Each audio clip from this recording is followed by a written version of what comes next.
College football nation, what is up? We are back. We're an hour late tonight. I apologize, but a fun week ahead. Coming off the heels of a decent week. It wasn't our best week, but we won. I won. We all won. I think it was an overall good show. I think we could have been better on quarterbacks last week, but outside of the quarterbacks, I think we hit the nail on the head. So going back at it again this week. This week is a little bit of a different feel. I think not as much of the obvious games that we want to target as the last couple of weeks. I think there's more kind of similar overall over-unders, so not like some obvious positive game trips, but there's definitely some targets. There's a lot of value at running back, so more so than ever, I think this is a week. If you want to play 3 running backs, you can. I know it's against my policies. If you even wanted to go 4 running backs this week, I could get behind it.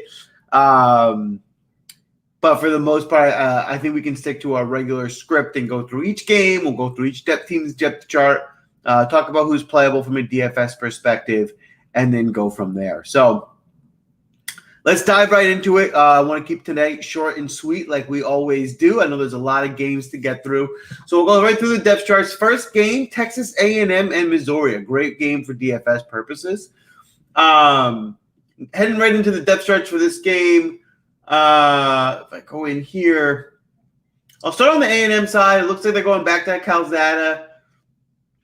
Listen, pretty much anyone's going to be playable against this Missouri defense. This is one of the worst defenses in the country by a lot. Texas A&M is going to score points. So however you want to play them, I'm fine with. It seems like the obvious play is going to be Spiller because this is the worst run D in the country. So Spiller looks like he has huge potential, and he's pretty affordable for the matchup at $6,600. The only issue with Spiller is for big GPPs, he's going to be pretty highly owned. Everyone can see that Missouri is terrible, and everyone's going to want to play the running back against them. So a good pivot could be Ashane, the backup. He'll get 10 to 12 touches. If it's a ball, maybe he'll get 15. At 5,100, he's a good pivot. I prefer Spiller, but I can understand I can get behind Ashane as well. From the passing outside, Smith seems to be the number one receiver. I don't know why they put Lane ahead of him. Smith is the guy. If you want to play a receiver, you can go with Smith, or you can go with their tight end, Weidermeyer, who's an NFL prospect at 3,900. At that price is super affordable against a terrible defense. So I actually like Weidermeyer a good amount here. You can play Calzada because he's affordable. I prefer to go more maybe one pass catcher or running back here. But again, Missouri's defense is terrible, so they're a good team to target. On the other side, on the Missouri side, not a lot to love. Texas A&M is a higher class team and probably defense. Baslock has been good, so at 6,300, if you wanted to play him, you can. Not a lot to run back with Baslock. I mean, my favorite probably pairing would probably be Badee, the running back. I mean, they'll handle the ball 30 times, also throw to him 5 to 6. So Badee's their best player. He's certainly capable of reaching value, but at $8K against a upper class defense in Texas A&M, I just think there's better value out there this week. So I could get behind Badee, but I think we can do better. The receivers, they're just not wide. They spread the ball out too much. There's no one to really hone in on. If there was one guy, it would be Kiki Chisholm, but I just think you're better off fading this receiving core because they spread the ball way too much. Heading over to this next game, let's take a look at this Florida LSU game. Florida's got a great total. And Florida can score. My concern with Florida is that they're really hard to play from a DFS perspective. Emory Jones would be the guy you can play, but the problem with Emory Jones is that he's pretty expensive, and he's not going to get every snap. They play Anthony Richardson at least 20% of the time, so it's hard for me to fathom playing an $8,300 quarterback who's not going to play every snap. He's great. He could get you value, but I'd rather play someone else who's going to be that price who gets every snap. The running backs, it's like a 3-headed monster. They're all going to be involved from Wright, Davis, and Pierce, so hard to pick one. Definitely don't want to play Pierce at 6K when I know other guys are going to get touches as well. And the receivers, I mean, Copeland's the guy, but there's so many better options at that price that I wouldn't play Copeland.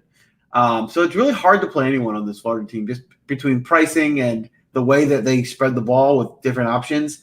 They're a great team. They're going to score points. It's just hard to pick and narrow it down from a DFS perspective. On the other side of the ball, Florida's got a good defense. And going against this LSU team without their best player in Keyshawn Bout, Not a whole lot to love. They've priced Max Johnson up too high for me to like.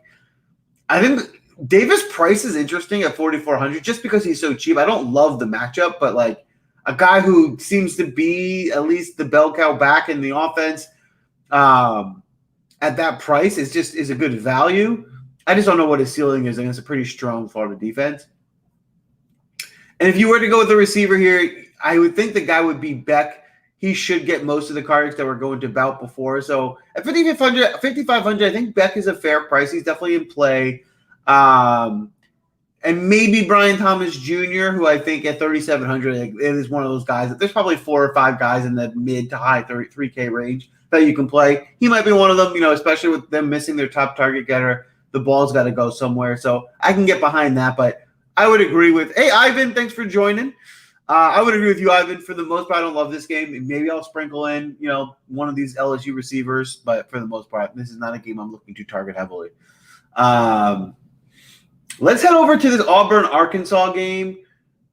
On the Auburn side, I think Tank Bigsby's in play.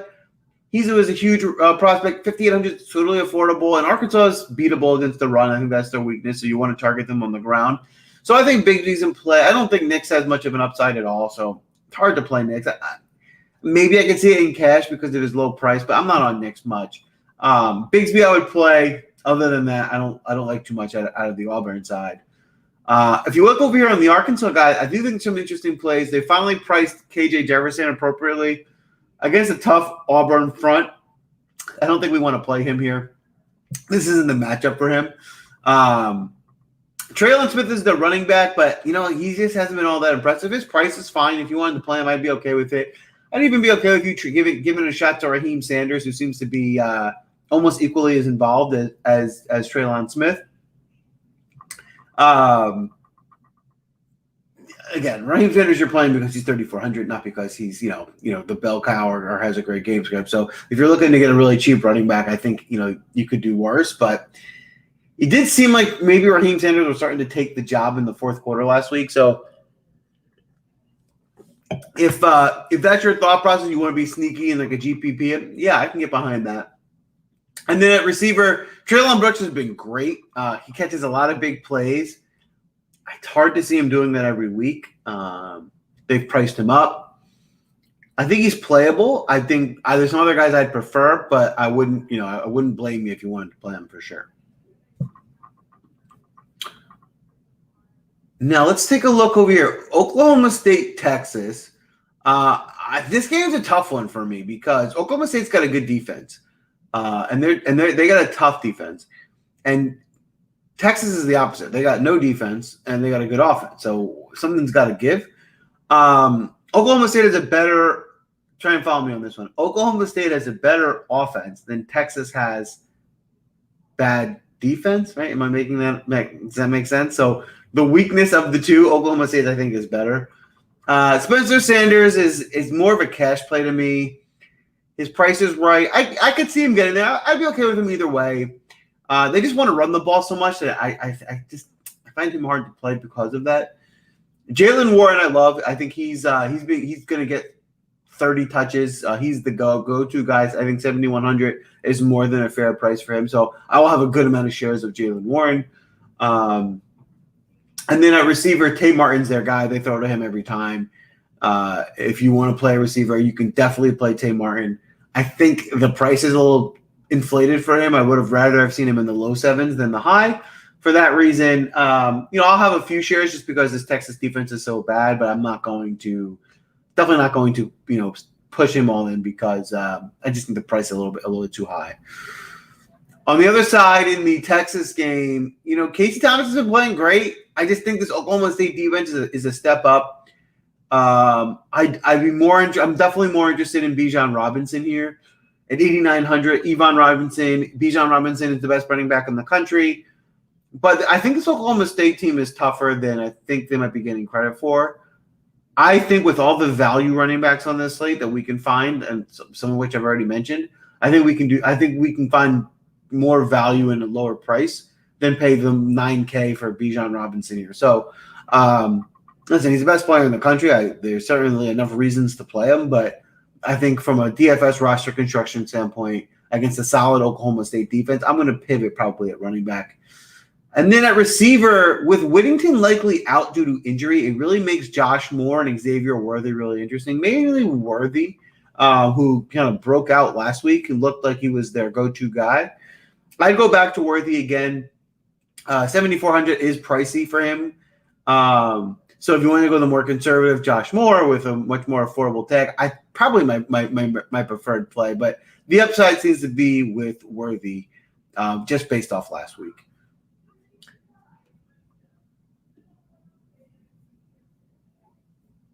Now, let's look at this UCF Cincinnati game. Cincinnati's got a tough defense. I probably am going to fade UCF for the most part, especially with Dylan Gabriel out. I don't know what this offense will bring. It looks like Johnny Richardson may be taking over as the running back over Isaiah Bauer. So if you want to go for a $3,900 running back who should get some touches, that I'd be okay with. But again, it's Cincinnati defense is tough. So it's really because you're looking for a cheap back more so than because he has a good matchup. Ryan O'Keefe is the receiver. He got a ton of targets. I think they are going to go to him a lot. At 4,800, I think he's in play. So if I were to go to him, I think O'Keefe is my favorite play on this UCF side. But for the most part, against the Cincinnati team, I don't want to be too exposed here. Desmond Ridder, I think could reach value at 8,100. I think it's a pretty fair price for him. I think I can get behind him. My favorite play is Ford. Again, another affordable running back. I'd rather kind of build a roster with 3 or 4 guys like Ford than Bijan Robinson and try and find value elsewhere. So Ford is my preferred play on the Cincinnati side for sure. And then I would say if you wanted to play a pass catcher, Alec Pierce is clearly the guy here in Cincinnati. I think they might handle them pretty heavily, so they might not need to go to the air. That's the case. This might not be the best place for Pierce, especially now that they've priced him up, where he's 6,800. He was down in the 4Ks early on. He was kind of easy to play. Now, when you're paying up for him, he's not as attractive for me. Now let's take a look at this Michigan State-Indiana game. This one I think has a lot of intrigue. I think Peyton Thorne is underrated. He has some of the best weapons in the country. We know Kenneth Walker looks like one of the best running backs in the country, 6,700, another good value. These are the reasons why these super top-heavy price packs. I just don't think we need to play the top price guys because I think there's a lot of good value at running back in this, mid 6K, low 7K range, and I'd rather prioritize 2 or 3 of those guys than try and break the bank on a top, Bijan Robinson or Badie or something like that. So Walker definitely in play at 6,700.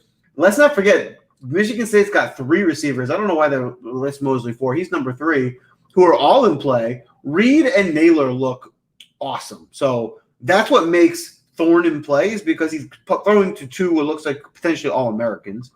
And Mosley's involved at 3,900. Great price tag. A guy in the 3K range you can rely on. Mosley's the type of receiver for me, though. It's more of a high floor than a high ceiling. So cash games, if you're looking for the 3K range, I think Mosley's your guy. GPPs, I'm not sure if Mosley's the target. On the other side of the ball, there's a really interesting one. If Penix ends up confirmed out, Jake Tuttle at 4,900. I've never seen a quarterback below 5K. I've never played one, I don't think. I'm intrigued. Michigan State is terrible against the pass. This is not the old Michigan State Spartans with the shutdown defense. They can't stop the pass, and they can stop the run.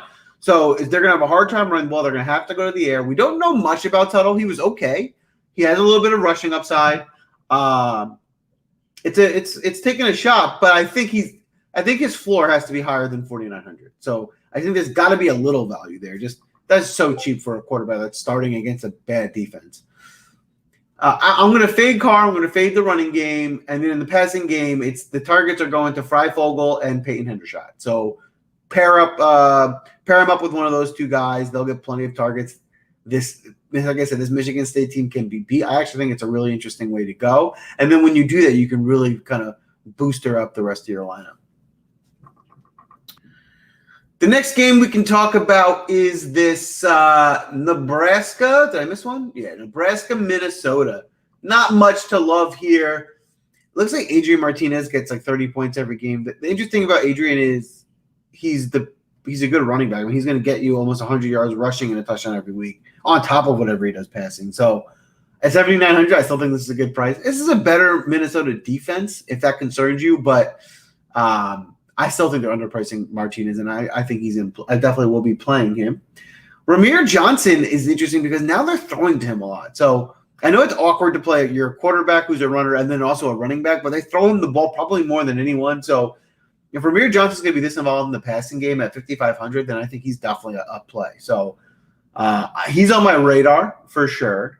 And then in the passing game with Oliver Martin back, it makes it a little harder. I'm not sure if the target's a little bit more spread out. I still would prefer, I think, Torrey over Martin, but with the targets getting split up, I don't think I'm going to be too interested in either.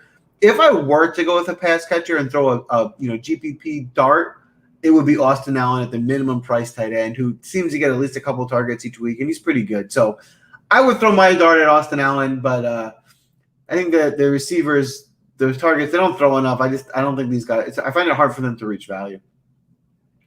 On the other side of this game, Tanner Morgan, this team wants to run the ball. They want to establish the ground game. I don't think Tanner Morgan's going to get a chance, an opportunity to reach value, which makes Marquise Irving a really interesting play here because now Nebraska's got a decent defense. So it's not like it's a great matchup, but this offense wants to run the ball 30 times, and they usually just give it to one bell cow.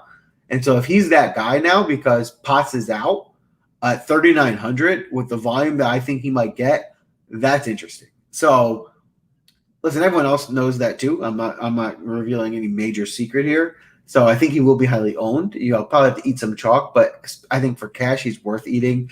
For GPPs, I'm not sure. I probably will still play him because at 3,900, it's just too good of a value. But I do think he'll also be chalky.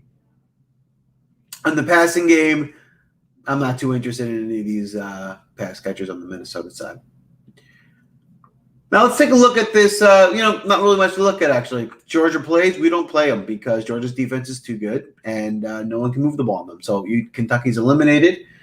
And Kentucky's got a serviceable defense. I think it's going to be a slow game script, a lower scoring game.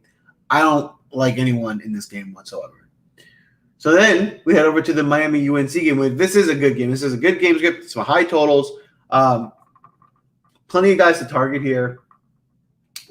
Van Dyke is replacing King, who we used to like because he could run. I don't know much about Van Dyke. I don't think he's a runner. At 6,900, I don't think I'm going to take a flyer on him. If he was cheaper, I might. In a game, I think we'll have a positive game script. But you're paying a pretty hefty price tag for a pretty big question mark. So I'm out on Van Dyke. I'm going to play Harris. There is some concern about Knighton stealing carries. He just came back, and he did get a lot of carries last week. But Harris is way better. Anybody can see that. I think they're going to give Harris his touches, and I think he produces at 6,400. I think the price is reasonable enough to go to him.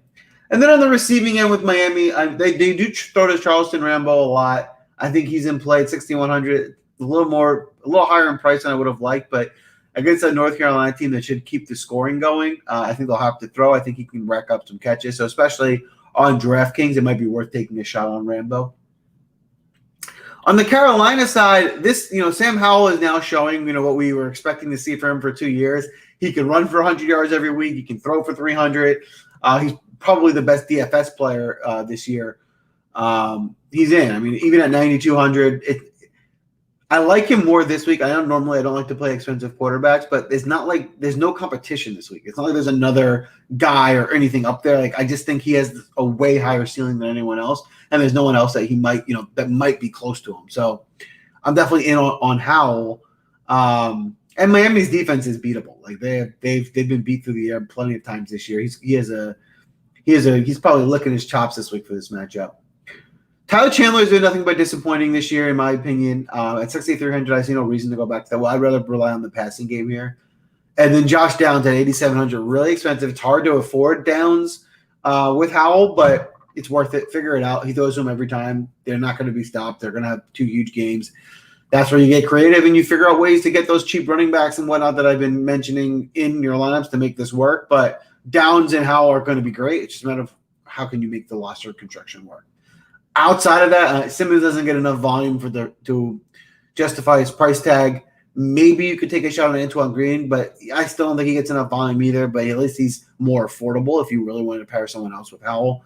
But the guy's down. There's no doubt about it. Let's look at this BYU Baylor game. I think this is an interesting game. I know people might be concerned about Baylor's defense. I think this game might have a higher total than people think. I'm going to go ahead and say both quarterbacks are in play. Baylor does have a tough pass defense, but I like Hall because he can run too. And I think this game can be a high-scoring game. So Hall's in play. We'll look at the running back side. I loved Algier going into the week until I saw pricing. At this price, I just don't think – there's other guys $1,000 cheaper that I've already mentioned that I think can be just as good, if not better, than Algier. So if you love Algier for some reason and you want to play him, I think he has the capabilities of having a good game against a beatable Baylor run defense. But I just think there's better value on this slate. And then at receiver, I like Gunnar Romney and I like Puka Nacua. Gunnar Romney's their go-to guy. They throw to him a lot at 5,900. I think he can reach value. Puka Nacua has been involved. I think he's a pretty high floor. I really like Nacua for cash. Even for GPP, I just think he's a good price tag here. If you really love the BYU side, Powell is their other option, and he's good too. I just think at the price points, at the 5K range, I'd rather have Romney, and then if you want to get a salary saver, it's Nacua. It's just he's in the awkward in between where I'm not sure where I would want to play him. On the other side of this game, like I said, I think Bohannon's in play. I don't like the running game of Baylor. I think BYU, if anything, their strength might be against the run. So if anything, I would go with some pass catchers. But I do think all of Thornton, Snead, and I love Drew Estrada. So Snead, for some reason, they're still pricing equal to Thornton. Thornton's the better play. So of the two, I definitely prefer Thornton. If you want to do a big GPP, I think Snead could sneak in there, but Thornton's the number one guy here. But they're getting Drew Estrada involved. I don't know why they didn't come up on his price. They peppered him with targets at 3,100. This is an Ivy League transfer that, in the beginning of the year wasn't involved, and now they're getting involved. And I just think this time next week, his price is going to go up, and it's going to be like, oh, that was obvious play. If you're looking for a value play, my number one value play this week is Drew Estrada. He's involved in this offense. They're looking to throw him the ball. He has a high floor because he's going to get catches. Drew Estrada, value play of the week. Lock it in. If you're watching my show, you're playing Drew Estrada this week at $3,100, play of the week. All right? We'll come back on next Friday night. We're all going to count our bills on how much Drew Estrada made us. I'm telling you, that's my play. I hope I'm right about that. But for the most part, yeah, I think you can play Estrada, Thornton. I'd even play Snead and GPPs, and they can be paired with Bohannon here. For Ivan's asking here, am I okay with fading Howell in a single entry? Yeah, you can fade him for roster construction purposes, right? Because he's so expensive. I'm okay with it. I do think he's the best play on the board, and he deserves to be the highest priced player. But I also understand that you can build a more complete competitive roster without his high salary. So I can understand both sides of that. Yeah, for a single entry, I think you can fade him if you build wisely. Now let's go to this Pittsburgh Virginia Tech game. On the Pittsburgh side, they've priced Kenny Pickett up, so he's pretty expensive. He's in play. I think this can be a shootout. I think this is going to be a high-scoring game. I do think there's better value, but if you really like this team, he's in play. He can certainly reach value. Where I'm getting sneaky, I think this Virginia Tech team is beatable on the ground. I know they've been talking out Israel Abanikanda all season, all preseason. He got a bunch of carries last week. He hasn't really been the bell guy. It seems like that might say he's starting to buck this way. This is a team that wants to air it out and pass, but I think they are developing a little bit more of a ground game. I think Abanikanda could have a breakout coming. So, this isn't a Staples hammer play, but this is a play that I would say is someone to consider. And then in the passing game, Addison has been great, but he is breaking off big plays every week. At 8K, I'm convincing myself that it's a good fade, thinking that maybe he's due for a not to break off a big play because he really does rely on that. So at 8K, he's in play because he's been so good, but I'm not going to be hammering him home just because of the price. I think a nice pivot might be Tasir Mack, who still gets a lot of targets at way, way more affordable price tag. So if you want to target this price tag, this passing game, I think I'd prefer Mack, but both guys are definitely in play here.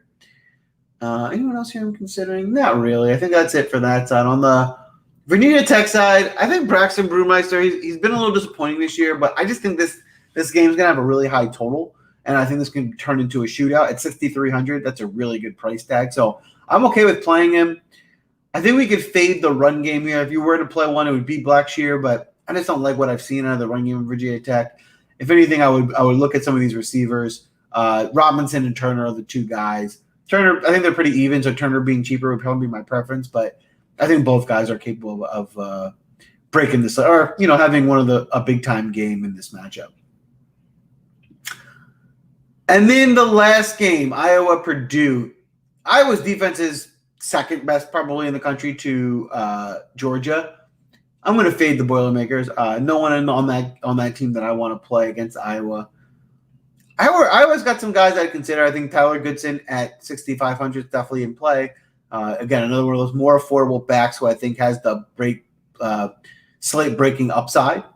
And for the first time in a long time, I think a couple of these Iowa pass catchers are in play.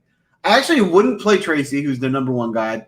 I just think the value is in the more affordable guys who get targets. So like Ragiani, who had a ton of targets last week, his floor in catches is good. So he's definitely a cash game play. He'll need to find the end zone to be a GPP play, but at 3,900, if he goes a touchdown and gets 4 for 50, that's more than value. So he's in play. And I really like Laporta at 4K. That he's probably their, outside of Goodson, he's their best offensive weapon. They like getting him the ball. I think he's a safe cash play with a high floor at the 4K range. Definitely not a guy you have to lock in, but he's a guy that's involved at a pretty affordable price tag. That's a wrap. That's it. I think we got through all the games. There's some clear value plays. There's a lot of good running back plays. So I think this week more than ever, we can play more running backs.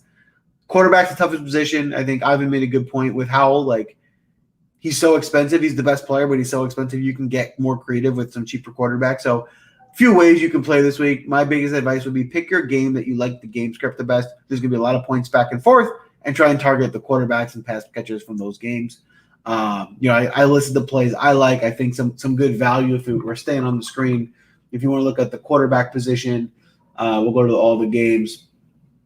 There's value to be had between Martinez and then down in this 6K range. I like there's a few guys that I think we can play. Whether it's Calzada, Bohannon, Brewmeister, and even my long deep shot play with Indiana's quarterback in tunnel. So. There it is. We got some good action this week. Don't forget, the big sleeper this week is going to be Baylor's third receiver. He transferred from Dartmouth. I am really, really big fan of. He's 3,100, which I don't know why they didn't come up with this price. Drew Estrada. This guy has been involved in the offense. Last week he had 4 catches for 90 yards. He did have a 58-yarder, which for fantasy purposes unattractive because it sounds like he just broke one off, but he's been getting targets.